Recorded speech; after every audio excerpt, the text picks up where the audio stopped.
ఇప్పుడు topic ternary operator. ఈ ternary operator అనేది ఒక కండిషనల్ బేస్ మీద మనకి అవుట్పుట్ అనేది ఇస్తుంది. ఈ టెర్నరీ ఆపరేటర్ జావా స్క్రిప్ట్లో ఇఫ్ అండ్ ఎల్స్ కండిషన్కి చాలా వరకు సిమిలర్. అంటే మనం ఇఫ్ అండ్ ఎల్స్ యూజ్ చేసేటప్పుడు కండిషన్ అనేది ట్రూ అయితే ఇఫ్ బ్లాక్లో ఒక వాల్యూ రిటర్న్ చేస్తాం, కండిషన్ ఫాల్స్ అయితే ఎల్స్ బ్లాక్లో ఉన్న వాల్యూని మనం రిటర్న్ చేస్తాం. సో ఇదే ప్రాసెస్ని ఈ టెర్నరీ ఆపరేటర్ అనేది సింప్లిఫై చేసి ఈ కండిషన్ రాసే ప్రాసెస్ని వన్ లైన్లో మనకి డిఫైన్ చేసేలాగా ఈ సింటెక్స్ ఒకటి ప్రొవైడ్ చేస్తుంది ఈ టెర్నరీ ఆపరేటర్. ఇక్కడ కాన్సెప్ట్ ఏంటంటే కండిషన్ ట్రూ అయితే మన వాల్యూస్ని ఒక కాలమ్ ద్వారా డివైడ్ చేస్తాం. అంటే కాలమ్కి లెఫ్ట్ సైడ్లో ఉండేది ట్రూ వాల్యూ, కాలమ్కి రైట్ సైడ్లో ఉండేది ఫాల్స్ వాల్యూ. అంటే కండిషన్ ట్రూ అయితే కాలమ్కి లెఫ్ట్ సైడ్లో ఉన్న వాల్యూ మనకు అవుట్పుట్ వస్తుంది, కండిషన్ ఫాల్స్ అయితే మనకి కాలమ్కి రైట్ సైడ్లో ఉన్న వాల్యూ అవుట్పుట్ వస్తుంది. సో ఇది ఒక సింటెక్స్. దీన్నే మనం రియల్ టైంలో మనం ఆల్రెడీ స్టేట్ మేనేజ్మెంట్లో యూజ్ స్టేట్స్ కవర్ చేసాం కదా. ఈ కాన్సెప్ట్ని బేస్ చేసుకొని మనం కండిషనల్ బేస్ మీద కాంపోనెంట్స్ని ఎలా రెండర్ చేయొచ్చు అనేది ఈ టెర్నరీ ఆపరేటర్ ద్వారా ఎగ్జిక్యూట్ చేసి చూద్దాం. ఇక్కడ చూడండి, మన ప్రాజెక్ట్లో మన మెయిన్ కాంపోనెంట్ అనేది app.jsx, ఇలాగే చైల్డ్ కాంపోనెంట్స్ ఒక 4 కాంపోనెంట్స్ కూడా క్రియేట్ చేశాను. ఫస్ట్, సెకండ్, థర్డ్, ఫోర్త్ అని ఒక 4 కాంపోనెంట్స్. ఇప్పుడు కాన్సెప్ట్ ఏంటంటే మన మెయిన్ కాంపోనెంట్లో మన చైల్డ్ కాంపోనెంట్స్ అనేవి ఒక కండిషన్ బేస్ మీద మనం రెండర్ చేయటం. సో ఆ కండిషన్ అనేది టెర్నరీ ఆపరేటర్ ద్వారా ఎగ్జిక్యూట్ చేస్తాం. సో దానికోసం నేను యూజ్ స్టేట్ ఒకటి డిఫైన్ చేస్తాను. ఈ యూజ్ స్టేట్ డిఫైన్ చేయడానికి ఫస్ట్ కాన్స్ట్ మనం యూజ్ స్టేట్ ఇంపోర్ట్ చేసుకోవాలి కదా. ఇక్కడ టాప్లో ఇంపోర్ట్ కర్లీ బ్రేసెస్ మధ్యలో యూజ్ స్టేట్ ఇలాగ నేను టైప్ చేస్తే మనకి రియాక్ట్లో నుంచి మనం యూజ్ స్టేట్ అనేది ఇంపోర్ట్ చేసుకున్నాం. నెక్స్ట్ లెవెల్లో యూజ్ స్టేట్ డిఫైన్ చేయడానికి కాన్స్ట్ అనే కీవర్డ్ తీసుకొని స్క్వేర్ బ్రాకెట్స్ మధ్యలో నేను ఏదైనా ఒక ర్యాండమ్ పేరు ఇస్తాను, లైక్ శాంపుల్ కండిషన్ అని. తర్వాత సెట్ స్టేట్కి సెట్ శాంపుల్ కండిషన్, దీన్ని క్యామెల్ కేస్లో రాశాను. తర్వాత యూజ్ స్టేట్ అనే కీవర్డ్ తీసుకొని దీనికి వాల్యూ కింద ఫస్ట్ నేను ట్రూ అని ఇస్తున్నాను. అంటే బులియన్ వాల్యూ ట్రూ అని పాస్ చేసి ఇప్పుడు మన శాంపుల్ కండిషన్కి వాల్యూ అనేది ట్రూ కింద మనం డిఫైన్ చేసాం. సో ఇప్పుడు టెర్నరీ ఆపరేటర్ రాయడానికి సింటెక్స్ ఏంటో చూపిస్తారు.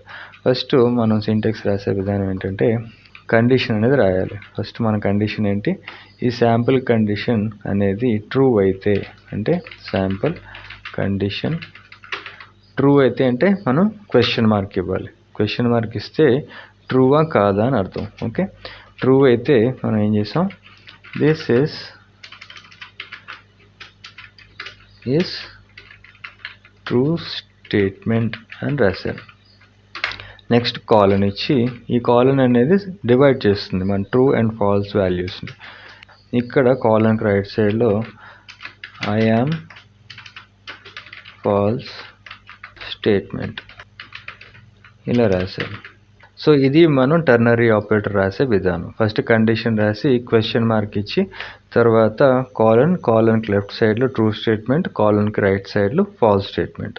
ఇప్పుడు మనం ఈ టెర్నరీ ఆపరేటర్ ద్వారా వచ్చే కండిషన్ అవుట్పుట్ చేయాలంటే మనం JSXలో చూపించాలి. కాబట్టి ఈ కండిషన్ని అంటే ఈ టెర్నరీ ఆపరేటర్ని JSXలో చూపించాలి అంటే మనం వాడాల్సింది కర్లీ బ్రేసెస్. ఈ కర్లీ బ్రేసెస్ మధ్యలో మాత్రమే మనం ఈ టెర్నరీ ఆపరేటర్ అనేది JSXలో రాయగలం. సో ఇప్పుడు నేను ఈ టెర్నరీ ఆపరేటర్ని ఇక్కడి నుంచి కాపీ చేసి ఇక్కడ JSX లోపల కర్లీ బ్రేసెస్ మధ్యలో పేస్ట్ చేశాను. ఓకే, సేవ్ చేశాను. ఇప్పుడు అవుట్పుట్కి వెళ్ళి చూస్తే చూడండి, దిస్ ఈజ్ ట్రూ స్టేట్మెంట్ అని వచ్చింది. సో దీనికి ఒక లైన్ బ్రేక్ ఇస్తాను. లైన్ బ్రేక్ ఇవ్వడానికి ఇక్కడ ఒక BR ట్యాగ్ తీసుకున్నాను. ఇక్కడ ఒక లైన్ బ్రేక్ అనేది ఫామ్ అవుతుంది. ఓకే, సో చూడండి, వెల్కమ్ టు రియాక్ట్. ఇది మన మామూలుగా మనం రాసిన స్టేట్మెంట్. ఇది మనకి టెర్నరీ ఆపరేటర్ ద్వారా మనకు వచ్చిన result. This is true statement అని. ఇది ఎలా వచ్చింది, ట్రూ అని కాలన్కి లెఫ్ట్ సైడ్లో ఉన్నది ట్రూ స్టేట్మెంట్ మనకు ప్రింట్ అయింది.